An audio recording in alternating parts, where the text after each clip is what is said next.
A convergência dos pais, do coração dos pais com os filhos, né? Essa é a promessa dos últimos dias. E coração é o órgão que qualquer pessoa tem muita dificuldade de alinhar ele com a fonte. Falar sobre conversão dos corações é muito forte, porque o primeiro órgão da criação de um ser humano não é o cérebro, não é a espinha, mas é o coração, é o primeiro. Ele dá o start de tudo. A palavra fala que de tudo que você deve guardar, você guarda o quê? O coração. O que você tem que fazer com o seu filho?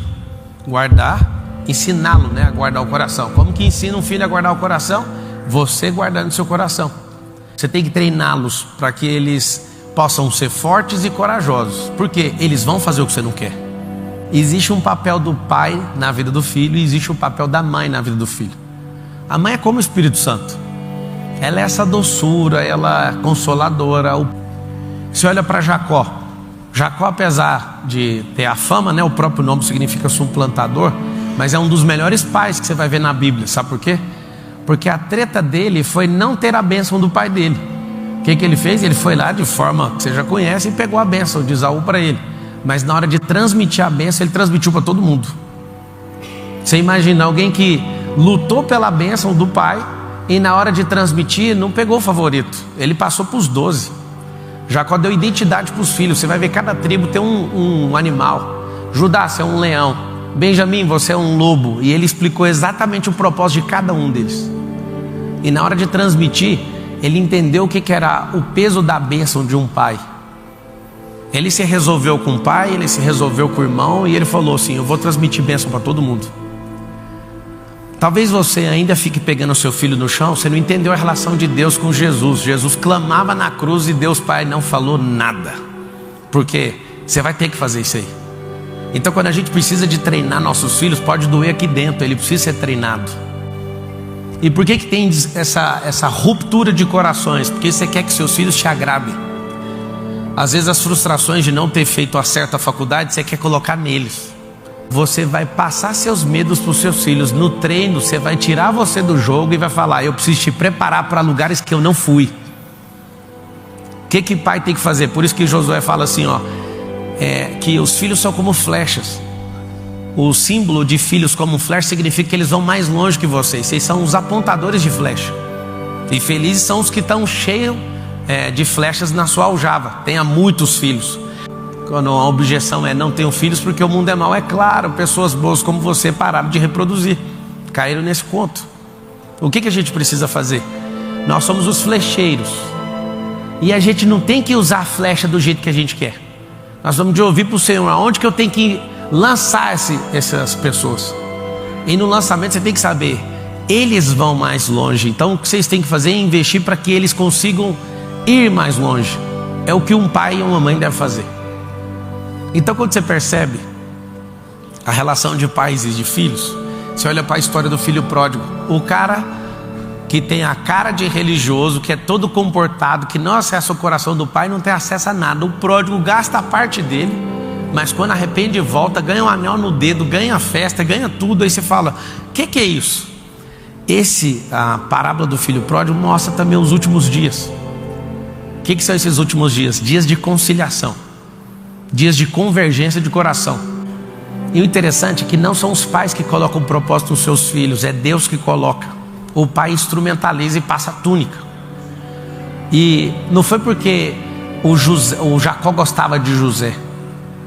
Aquilo Deus colocou no coração dele. Tinha um sonho no coração de José: sol, estrela, lua vão se curvar. Ou seja, o propósito de José, para quem não sabe, chama-se salvar o povo de Israel. Nunca foi governar o Egito.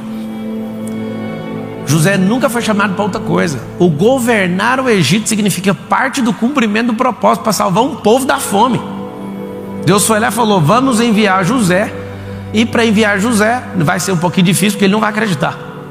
Eu quero que você abra sua mente agora, seu coração, porque você nunca vai acreditar no propósito que Deus chamou seu filho. Você vai querer arrumar uma função bem rápida para ele. Cuidado com as funções, cuidado com os cargos. Quem é delirante com função e cargo esquece de uma coisa chamada encargo. Esquece daquilo que é a essência da própria vida. Foi para aquilo que Deus chamou. E eu posso falar, não existe uma única pessoa viva na terra, e sob nenhuma condição, que não tenha um propósito claro do que precisa ser feito. Agora, a distância dessa clareza é o tanto que você ocupou a sua mente. Imagina o que seu pai ocupou a sua mente, você que é pai. Você precisa... Ele falava sobre prosperar? Não. Você tem que pagar suas contas, você tem que ser honrado. Isso não tem nada de errado, só que isso é o básico. Ele não ensinou avançado. E você deu a sua vida em troca de uma profissão. Vários de vocês nem são reconhecidos pelo nome, mas sim pela profissão. Ô doutor, a profissão de vocês define quem vocês são. Aí eu tenho uma pergunta: vocês querem fazer isso mais quantas gerações? Vocês querem fazer isso por mais quantas gerações? Rotular pessoas que têm propósito, ao invés de dar um encargo do propósito, você coloca uma função para ele, faz ele ficar especialista de uma coisa muito pequena, que é uma função. E essa pessoa absolutamente pode trabalhar na melhor companhia do mundo, que ela nunca vai se encontrar. Realizou o desejo do pai. Deixa eu te explicar algo. O grande lance seu como pai e mãe é treinar ele para ele se descobrir. Treine seus filhos desde pequeno para ir para o confronto, nunca para a afronta. Aí você fala, mas nem eu sei. Pois é, porque não te ensinaram. A afronta sempre vai diminuir alguém, confronto sempre alguém vai ser edificado. Tem um triângulo. No confronto, ou você está crescendo, ou o interlocutor está crescendo, ou o ouvinte, um terceiro está crescendo. Na afronta está todo mundo diminuindo. A afronta é desrespeito. Quando você vai para o confronto, geralmente é com pergunta. A afronta geralmente é com afirmação.